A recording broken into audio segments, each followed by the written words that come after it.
the visa regulations. So what is the process for visa? Is it difficult to get a student visa for US? And is it like, what is the difference? Like, is it easy or is it difficult? Too much of struggle? Because I have seen videos where students, they complain too much about the US visa. It is difficult. So I Mhm. like to hear about this. Yeah, there's definitely rumors and some horror stories. I mean, there's people that have applied several times and got rejected. I Mhm. mean, basically, once you get your acceptance or admission into a college, they'll issue a form called an I-20. That's kind of your magic document. And then once you've got that, then you can apply and set up your visa interview and go for the visa interview. The hard thing is with the visa interview, there's no formula. There is no way to predict it. I mean, the majority of the time it goes well. There is the few cases, the small percentage of people that don't get accepted. I've heard interviews having lots of questions, like 10 questions. Some interviews are just 2, 3, 4 questions. Um, it's always good to be prepared, have extra documents, and be ready to answer every kind of question.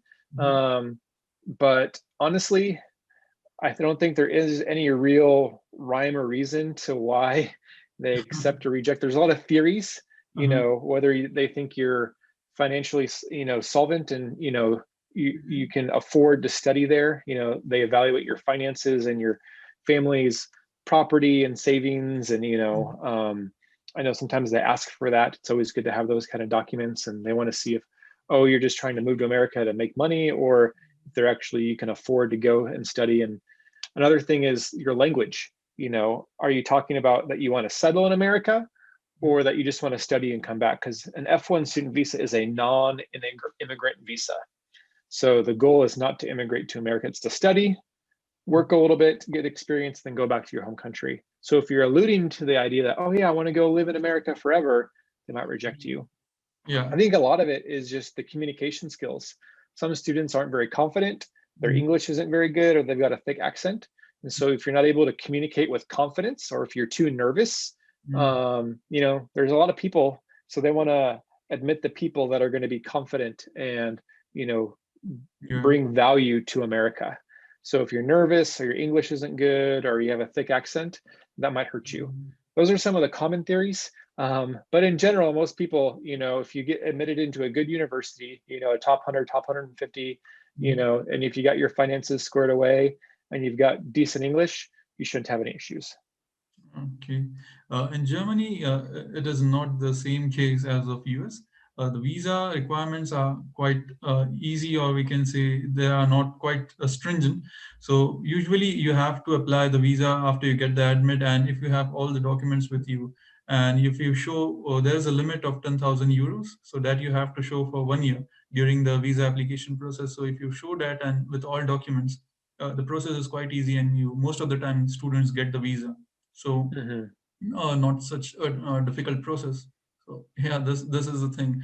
So I don't think there's much difference, but yeah, based on like language requirements, you are saying, yeah, this is the thing for German thought course. For German thought course, there is a language requirement that you have to fulfill during the visa interview, and they check your language during the visa interview. They may ask you directly in the German language. They may communicate with you, and if they think that you are not fulfilling the requirements and you have faked that requirements like German language, so yeah, Hmm. they may reject you, because they can catch hold of you if you'll speak in like a German that you if you are not speaking fluently. So Hmm. ultimately they can catch hold of you. So this is the thing Yeah. for German universities. Like there are German taught course. Some students, they opt for German taught course where the medium of instruction of the complete course is German. So there you Hmm. have to show some language requirements, and at the time of visa they check that. Yeah, so Hmm. this is the thing. Apart from this, for English taught course, the process is quite simple and easy.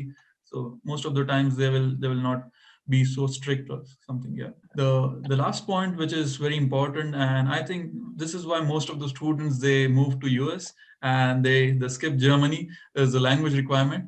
So in US the language is English, and in Germany it is German. So what do you think, how much is the importance of language? We are not just comparing now US and Germany, but again for jobs and everything, if you communicate good in English, what are the opportunities, and how language is important? We'll speak on that rather than just comparing languages. Yeah. I mean, communication is super important. I mean, it'd be great if your studies back in your home country were also in English, because everything's going to be in English. In America, people expect you to speak English, especially if you're going to be studying college and applying for jobs.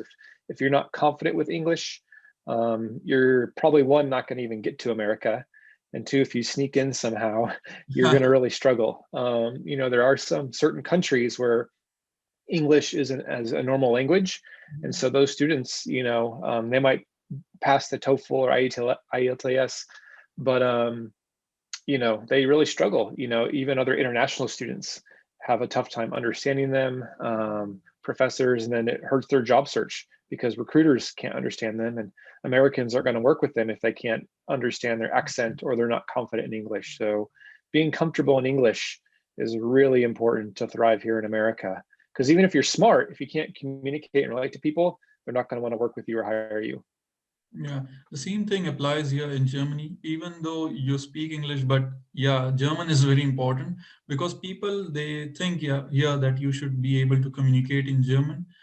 Like comparing like big cities, Munich, Berlin, and Frankfurt, these are the major metro cities. Here they speak English. But again, if you're living in small cities, there you should be like expected, the people will expect you that you should speak in German. And everywhere they will speak German, in the supermarkets, at the railway stations, everywhere.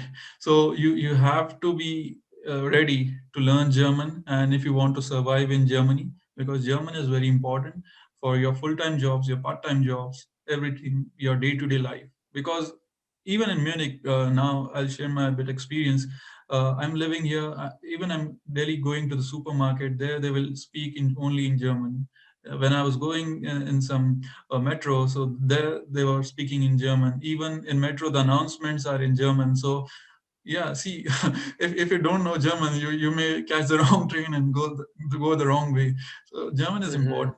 Yeah, I mean there are display boards where they translate German and English, but yeah, the announcements and everything, they are in German, and it is always good if you communicate in the local language. You will be like surrounded with the local people, and you may mix in them. Like it will be a feeling of getting mixed, because if you speak only English, so it will be a hard time here in Germany. So for the people who are thinking of doing a master's, I would say, though your English course is in English, but study German. It will definitely help you in the longer run. Yeah. Same as like for me when I was working in India. In the big cities in India, you can get around in English. If you go to the rural places, you definitely need to know the local dialect. Yeah. But even it was helpful to know the local languages, in Delhi, and learn Hindi so that you could talk to people at the market and in the streets and roaming about. And yeah, whenever you're traveling, it's just really important to learn a local language wherever you go in the world. Yeah, I mean, you are a great example in that. You lived in India. You also learn a bit of Hindi now. You know the culture as well. So yeah. Yeah, it's your job, as the visitor of wherever you're going, it's your job to adapt, to learn, and that's what's going to help you be more successful there. You can't expect people to adapt to you when you're a guest in their country. Exactly. So yeah, this was a brief discussion about comparing the studies in US and comparing the studies in Germany. I hope you have liked this video, and yeah, do check out Rob's channel and all the videos related to study in US. So you'll get more idea if you're inclined towards studying in US, and also if you're inclined towards studying in Germany, this channel is always there for you. So I hope you like this video. Yeah, and subscribe to both of our channel. And yeah, so this was all for today. So have a nice day.